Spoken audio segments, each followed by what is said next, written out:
Greetings, everybody. Welcome to Keys to Your Best Life. I am your host, Maggie Cavanaugh, and I have Cynthia Brewer with me today, and she is an amazing woman of God, and she has an impressive background, so I want you to check out her bio that'll be in the chat stream of this video. I want you to get this out to all your friends, family, coworkers, those that need a word of encouragement, because she has an amazing testimony, and she's going to share that with us today, along with how God used her testimony and the test that she went through to get her back to that place of love of fashion. So Cynthia, welcome to the show. Hey, how are you? I am well. Thank you so much for coming on today. I've been looking forward to this. I am too. Yes.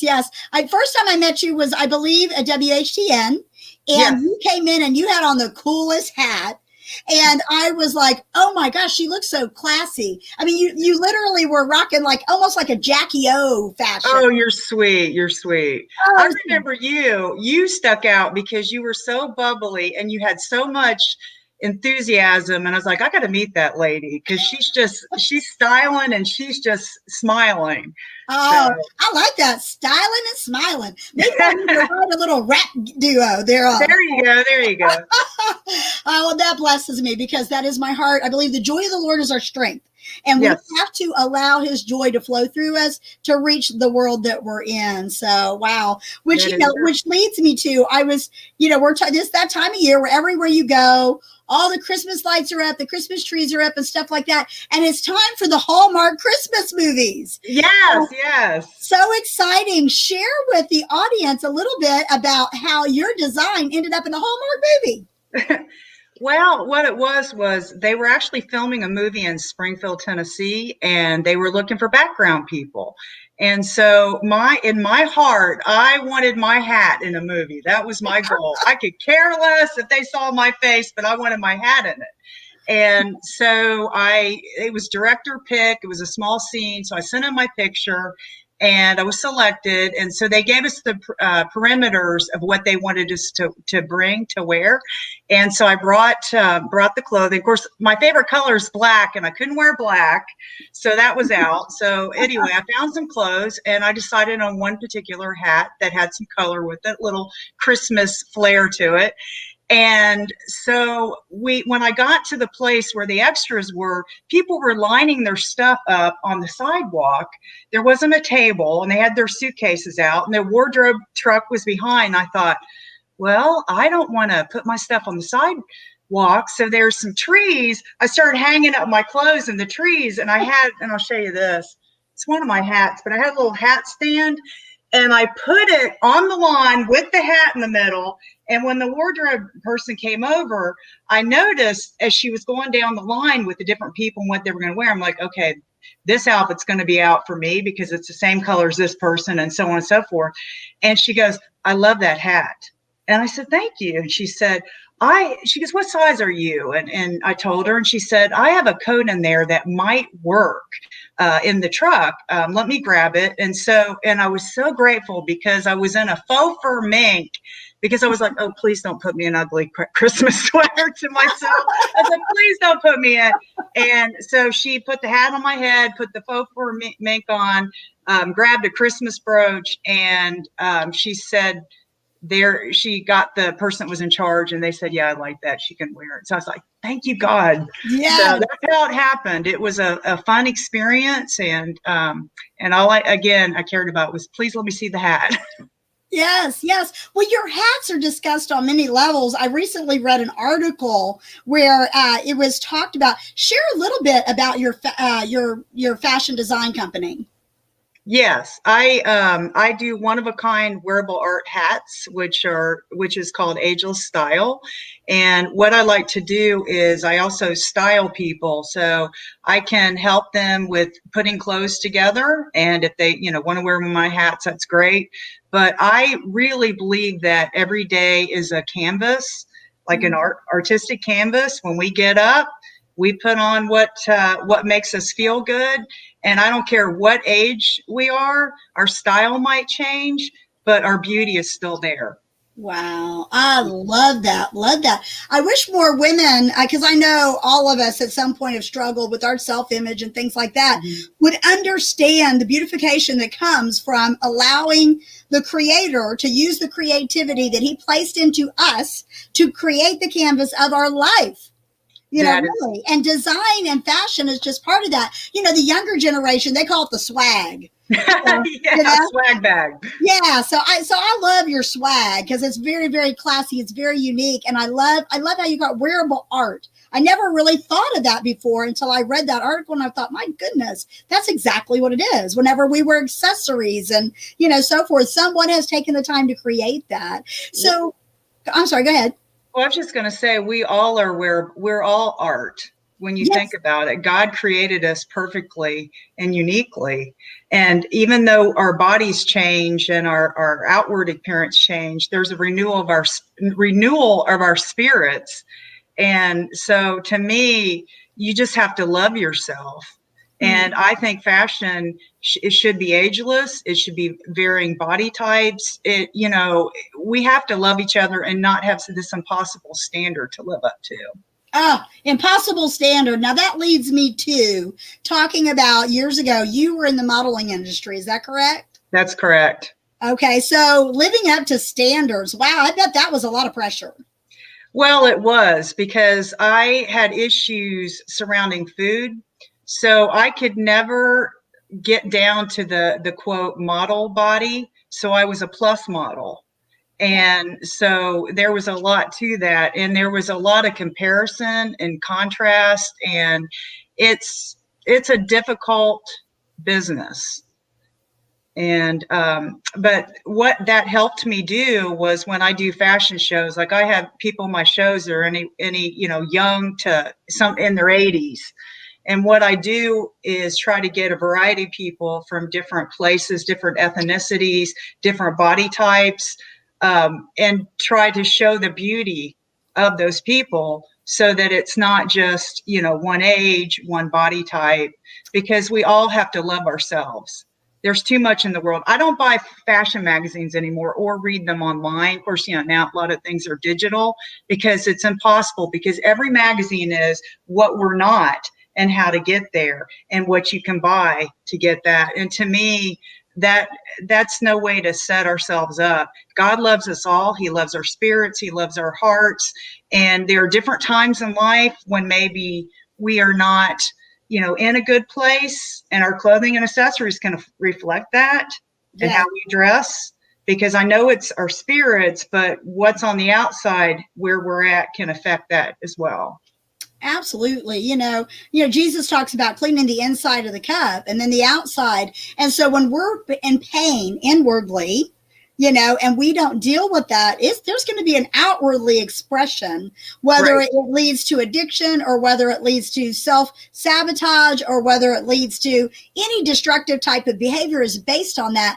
And, I know we could go so deep into that, but the reality is that our outward appearance does. I know on days that I don't feel that well physically or emotionally or whatever's going on, I could be in sweats and just a hoodie. Just give me a hoodie,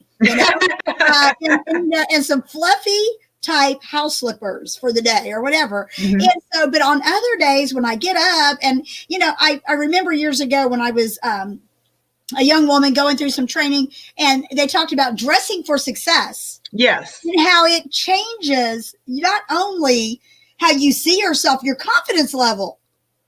It goes up. Your confidence goes up, and also how people perceive you. And we know man looks at the outside, God looks at the heart, but we're going to express that. So that whole dressing for success, is that part of good fashion? Dressing for success, yes, it is. Because like you said about wearing a hoodie or you could be depressed and not getting out of your robe or just throwing clothes on. Yes, it affects our mood. I'm not saying everyone has to be a fashionista, but even putting on makeup. I know there are people that don't do it unless they know someone's coming over or they're going to spend time with another human. To me, the idea of putting on makeup makes me feel good, whether I'm out seeing someone or I'm in the house. So because it's creative and it's an expression. It is exactly. Yeah. I'm thinking as you're talking, I'm thinking about myself and how I do. I'm that person that, I take several days off with no makeup. If I'm going to be on camera, I put makeup on. Right. But it works for you. Well, in this season of my life, yes. But there was a season in my life where, of course, I wouldn't even go out of the house without my makeup on, So it just really all depends on, where you're at and what you're led to do and how you're flowing in life and creativity and so forth. So, you mentioned, you had issues with food. Now, listen, I don't know who this is for today, but somebody needs to hear the story. So please, if you're watching this on the replay, put #replay. If you're watching it live, make sure you interact. We will answer any questions at the end of the broadcast in the chat stream, but we want to talk about this delicate subject that is so overlooked by so many people, and they do not understand that so many people get caught in the cycle of food addiction. And Cynthia, you're an overcomer of that, and that you have shared your story before, and I would love for you to tell us how God used the thing. I believe God uses the good, the bad, the ugly in our life to get us into our destiny. Just like me, I help people in a lot of different areas of freedom and confidence and things like that. It's because things that I did not have that God used and restored in me. Now I have an authority in that area to help other people. And I know your story is going to help someone today. So share with us how God used the food addiction to bring you back in to what you're doing now. Well, as I told you in the bio that I sent you, I have always had issues with food, starting as a child. So I always would overeat. I would restrict. I went on my first diet at age 12, and it wasn't anything to do with my mother, shaming my body or anything. It was the 70s, and that's where I was at. So as I went through high school, I would gain some weight. My cheerleading uniform wouldn't fit because I was gaining weight. And it got really bad when I started into college. I was scared. I graduated from high school. I'd put on a little bit of weight, but over that summer, I gained a huge amount of weight to go into college. But then I went through the cycling of doing a diet, losing weight. Well, it got really bad back in 2001. 2001, there was a lot of changes going on in my life with my career. I can't even to go into it. Was change. That's the bottom line. It was change. And I made the decision to drop out of a music ministry that I was involved in. I stopped going to church, which was not wise. I stopped going to the group that I was with, which is a recovery group for people who have issues with food. Stopped that. And I ended up getting to over 300 pounds. Wow. How long of a progression was that? I would say I stayed in church for 5 years and got to over 200 pounds. And then once I stopped going to my church community, I got to over 300 pounds. I would say it was probably like, I don't know, 7, 8 years. I was in a body that was 300 plus. Wow. And so what happened was I had a health scare. And as you know, Maggie, the older you get, the body's less forgiving. So I had a health scare, ended up in a doctor's office. And I remember thinking to myself at the time, I'm like, I had not been on a scale in years. I'm like, I bet you I weigh 306. And I was 302. So I was like 4 pounds from that. But anyway, started the whole cycle of dieting and, that stuff. And it did, I had some weight loss, but I call it weight release now because you can find weight loss. You can find pounds that you've lost. I like that. Weight release. I'm looking for some weight release. Yes, weight release. Anyway, so what happened was I had a situation where my life was threatened, physical life by someone. And it was a wake-up call. And I want to tell anyone that watches this video or hears this, I can tell you this: God hears your prayers. You may not understand what's going on, but you probably, Maggie, have felt when you feel the Holy Spirit, that fire on the inside. I've only felt it twice in my life, as far as the fire that there's danger, something's going on. Yeah. Red alert. And all I could think to do was pray for the people surrounding me and pray that the angels came in to surround me, and they did. And he restored it. And so within a week, I was back to my church community that I had neglected. It wasn't anything the church did. It was just a choice. And that's one thing, God gives us choices. Amen. And so I got back to that. And within a few weeks, I was back in recovery. And the thing that I wanted so desperately was, I don't care if I ever release another pound. I want spiritual and I want emotional sobriety. Amen. I'm willing to go to any lengths. So from that, there were a lot of other changes going on with the career that I was in at the time. I was in the technology field. And I just started my love of fashion. We have a fashion week in Nashville that I didn't know about. And I went to that. I started building relationships with people. And I started making these hats. It was a creative outlet. And I just gained my one of my passions back. And I just, through this, being in a different body, people don't recognize you. I've had times when people have seen me at one way, and, I put on a bunch of weight or whatever. And then, I release the weight, and they think I'm a relative. They don't think that I am who that is. But what I have learned is that everyone is beautiful. And when you walk through something like that, you know what it's like to walk in a body like that. It's a disease, and there's no shame around it. And I used to be very shameful about it, especially to people that I went to high school with, people from my small hometown. And 3 years ago, I finally posted about it. I'm like, you know what? I don't care anymore. People need to see what this can do to people. Yes. Not everyone has issues with food, but people have issues with other things. We're human. And there's something that begots us, some type of thing that begots everyone.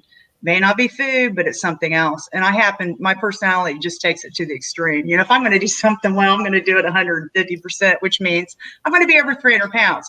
But I would say, Maggie, the thing I want people to understand is it's a one day at a time journey. Yes. And that when we are so desperate or so depressed, no matter what begots us, that God's there. Just open your heart to him. He's there. Listen to him. And it's not over. It's not over. It always gets better. No matter what, it gets better. Wow. What a beautiful story of how the Lord he's with us all throughout every crisis. He has every tear that we've cried in a bottle. He knows how many hairs is on our head. And these are things that we forget about because we get off trying to, the Bible says that we're in the world, but not of the world, but we're trying to survive this thing called life. Right. And when we find something that soothes us, and that's where every addiction starts with, it's the person that is uncomfortable in social settings, but has a drink, and then all of a sudden they can loosen up. It's right. The person who, has that hunger and they can't get satisfied. And so they continue to eat. And, it all works the same way. The reward system in the brain, once that's hijacked, then, it is on. It is on. And so addiction can come in so many different forms or fashions as it stimulates the brain. So we have to recognize that. And so many people don't want to talk about that. Do you find that to be true? Yeah, food is a hard one because there's a lot of shame around it. So I may meet someone, you may see someone that you think is a normal eater. You don't know what they're doing behind closed doors. Yeah. They may have a body that you would think, oh, he or she doesn't have any issue. Right. And that's not the case. Now, being obese, people can see it on you. Right. And there is a lot of shame. And so it's not like you can go up to someone and start talking to them about eating. People are shameful for it. There's a lot of shaming around it, around bodies. And that's a whole nother conversation as being. Yeah. It is heavy. It is What's heavy. that? I said, it is heavy, And, it is. You mentioned, taking it the one day at a time. And that is absolutely, there are times early in people's recovery where you almost got to take it 1 hour at a time for a while. That's right. Until you get to that point, and you have to be aware of it because, the enemy is so subtle and he'll use things to kind of pull us in. Before the broadcast, I mentioned to you that, we're coming into a season where gluttony is celebrated with lots of lavishing of foods and the dainties, and, as they call it, in the book of Daniel, the dainties, and don't get me wrong, people, we're saying, all things in moderation and in balance and things like that. We're not talking about extremism. We're talking about our emotional health and how we can consume things to excess. And I get that, because I have found that some people of certain personality types that are very driven, it's like, we're going to do it right, And I can see where that happened to you and how you got in that cycle and so forth. How did you, when you got back into your support group, how did you get back on track? I know you said within a short amount of time you were starting to work a program, but how long did it take to where you really started to recognize I'm overcoming this and I'm paying it forward, so to speak. Everybody in recovery, whether it's food, alcohol, drugs, shopping, gambling, sex, everything, there's a duty to kind of give back a little bit. So I'm certain that you help so many people just by your story. But how long the progress did it take when you got back and you said, okay, I'm back with my church family, I'm back in community of my support group? Did you start to feel the confidence that this is going to be good? I'm here, Well, I look at it like this. I was in and out of this program of recovery since I was in my 20s. Wow, that's a long time. Okay. So I remember being at a photo shoot and the clothes not fitting, though they knew my size, and ending up at a meeting because I was humiliated. What I can tell you is I had to do something different. And so I was willing to go to any lengths, which meant working the program, not treating it like a diet, not treating it like a social club. Diets don't work. They work for some people. They don't work for me. And then I looked around at people who had gone before me. How did they stay, quote, abstinent? How did they do it? Well, someone kept talking about the 12 steps. So I'm like, all right, let me work the steps. In order to be a blessing to people, you have to give back. In order to keep recovery, you have to give back. Yeah. So I just had to do things differently. And that meant if that was sending in my food to someone and being honest about it, if that staying, I knew I had to keep going to meetings and fellowship around people that understood what it was like to have issues with food. I knew that I needed to make outreach calls to people. It is like you mentioned before, I'm not cured. I'll never be cured. But I know that if I put a certain food in my mouth, I can't stop. I haven't had there's specific fast foods I haven't had in 10 years because I don't want to take that chance that I eat one thing, it's going to turn into something else. You have to give back to people and also not be ashamed of where you've walked. And I think you might understand this. We're a little older, so you get to a point where you don't care anymore. It's like, you're on this earth. What's there to hide? I've been on this earth for many decades. So just be authentic and let people know. That's why I let you know. I figured you didn't know where I walked with, and I thought, well, she needs to know some context about where I've walked, because you can see it all pretty packaged on someone, but you don't know where they've walked. Yeah, I had no clue. And I would have never guessed that, because when you're always so put together, I would have never known that you had that struggle with food had I not read your bio. And I appreciate your transparency and your openness, because that gives people permission to be real, because there is shame, and there is, with any type of hidden addiction, there is that shame that is just like a heavy coat that just surrounds you and it just weighs you down. And so when we bring things out into the light and allow the Lord to touch it and to shine on it, then things transform. And you said something so incredibly powerful in regards to, you knew that you needed to go to the meetings because of the fellowship and the accountability. We heal in community. That's right. You said many times that the opposite of addiction is community. That's right. We need that accountability. So can you share what 12-step program that you've used? Or is it anonymous? Well, in order to keep Okay. the tradition, Okay, I if it's one of can't the traditions, don't disclose. share that. Yeah, But what I could tell you is that it's patterned after another 12-step program that gotcha. people know. So if they Google food, they could probably find it. Excellent. But like you said, when you're in community with people and you struggle and you have a common bond, you understand, it's a lot different, and it can help, because this particular disease is an isolating disease. Sure. People are out there that binge, that are in isolation. There are people, of course, the people that I relate to are the people that have released 100 pounds or more. And I understand, because there are people out there that can't leave their homes, or they choose not to leave their homes, or they can't physically leave their homes.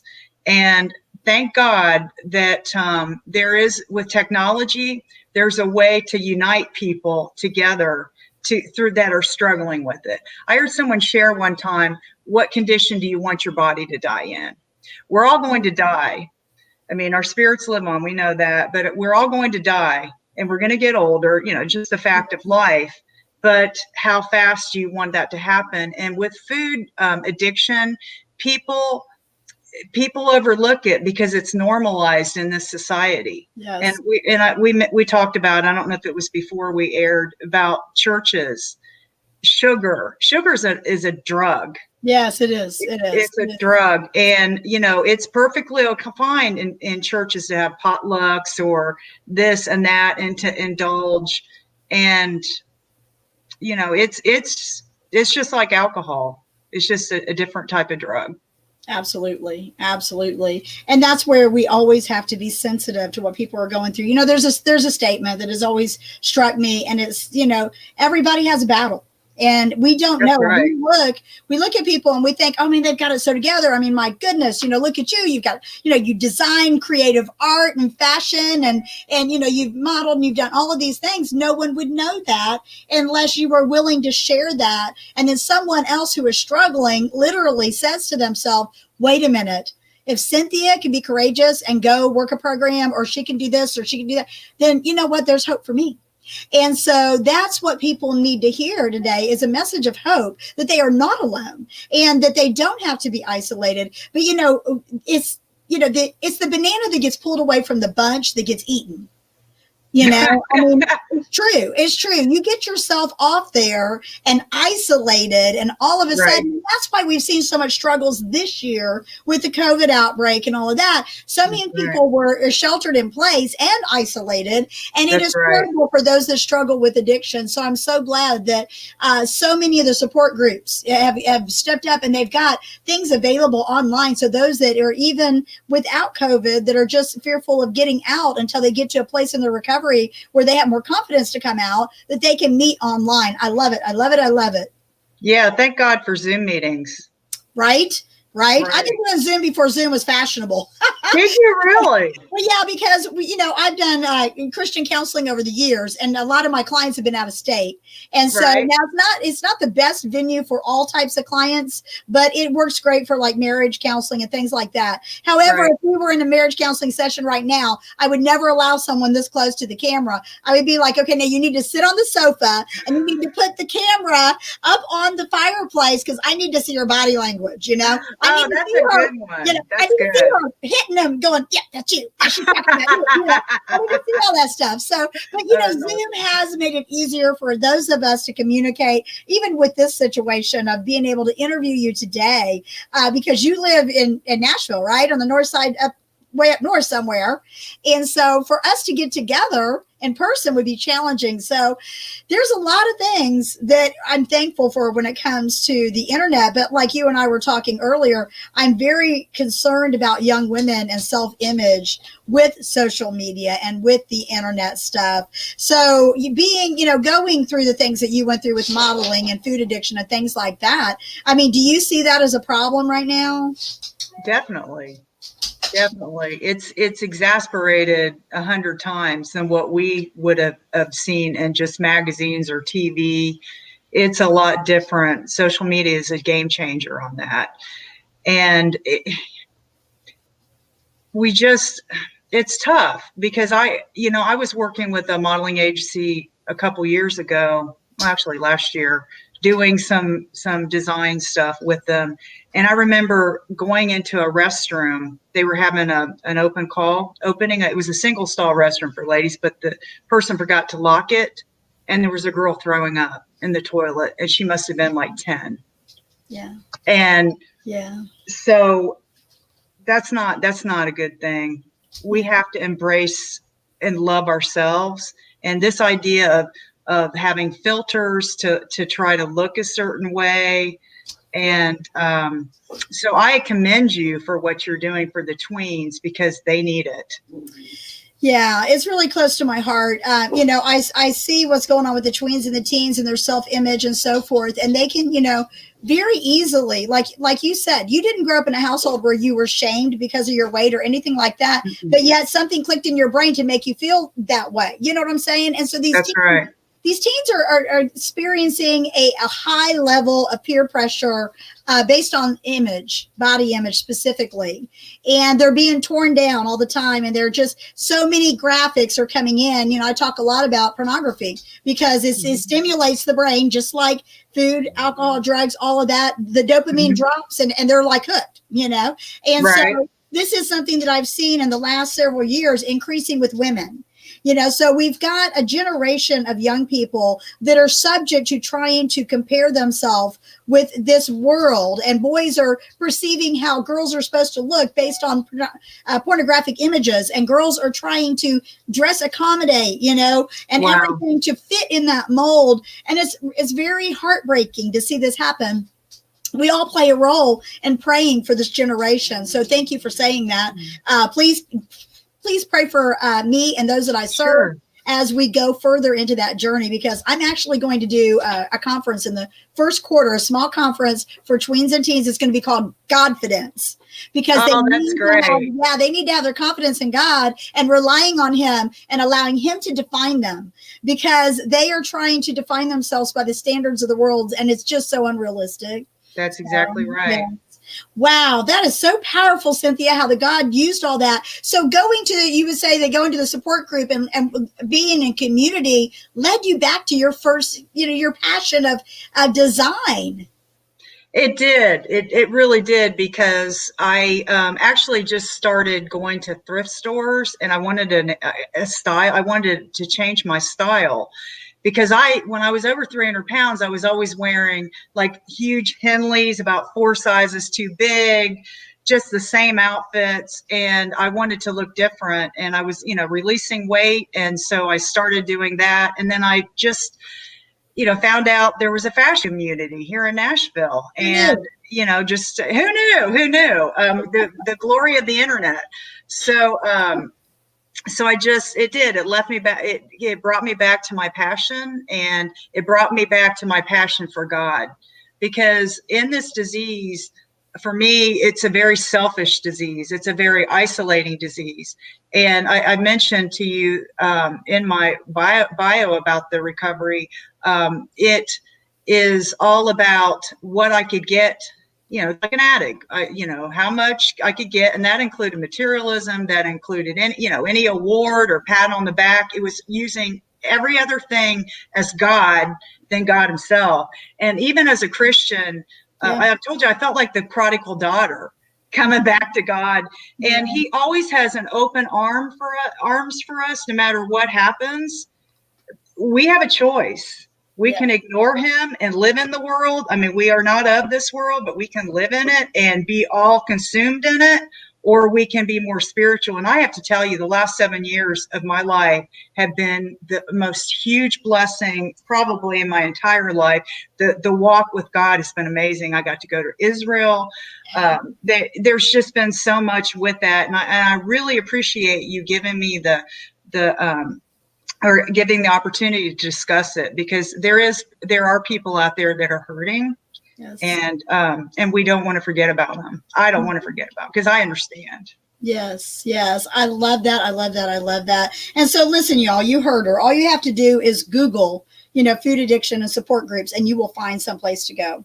And a community of people that will hook arms with you and encourage you. I tell people all the time that back in the early 90s, that Al-Anon actually saved a life.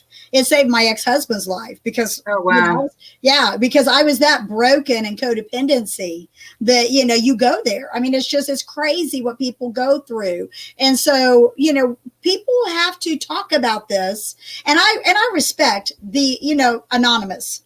I respect that. But people like you that are courageous, that are willing to share and say, hey, it happened to me. And if it's happening to you, please do something. That's powerful. So listen, for those of you all watching this, whether it's someone struggling with any type of destructive behavior, any type of addictions, anything that's leading them farther away from the Lord, share this video with them so that they can hear Cynthia's story, because it's incredibly powerful.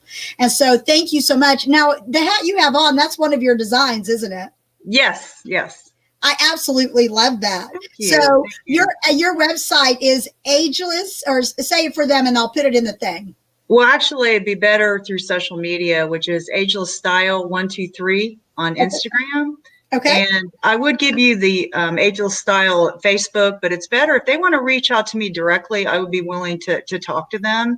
So it's Cynthia, Cynthia Brewer, Brewer. And I'm the one in Nashville wearing the hat. So yes, the beautiful hats, and everywhere she goes, it's classy and timeless. I love it. I love it. So if you could leave the audience with one key, what would that key be? I would say that there's no shame to have any type of disease, and everyone struggles with something in life. It might not be food, but something. And by the grace of God, that you can experience spiritual, emotional, and physical recovery if it's food.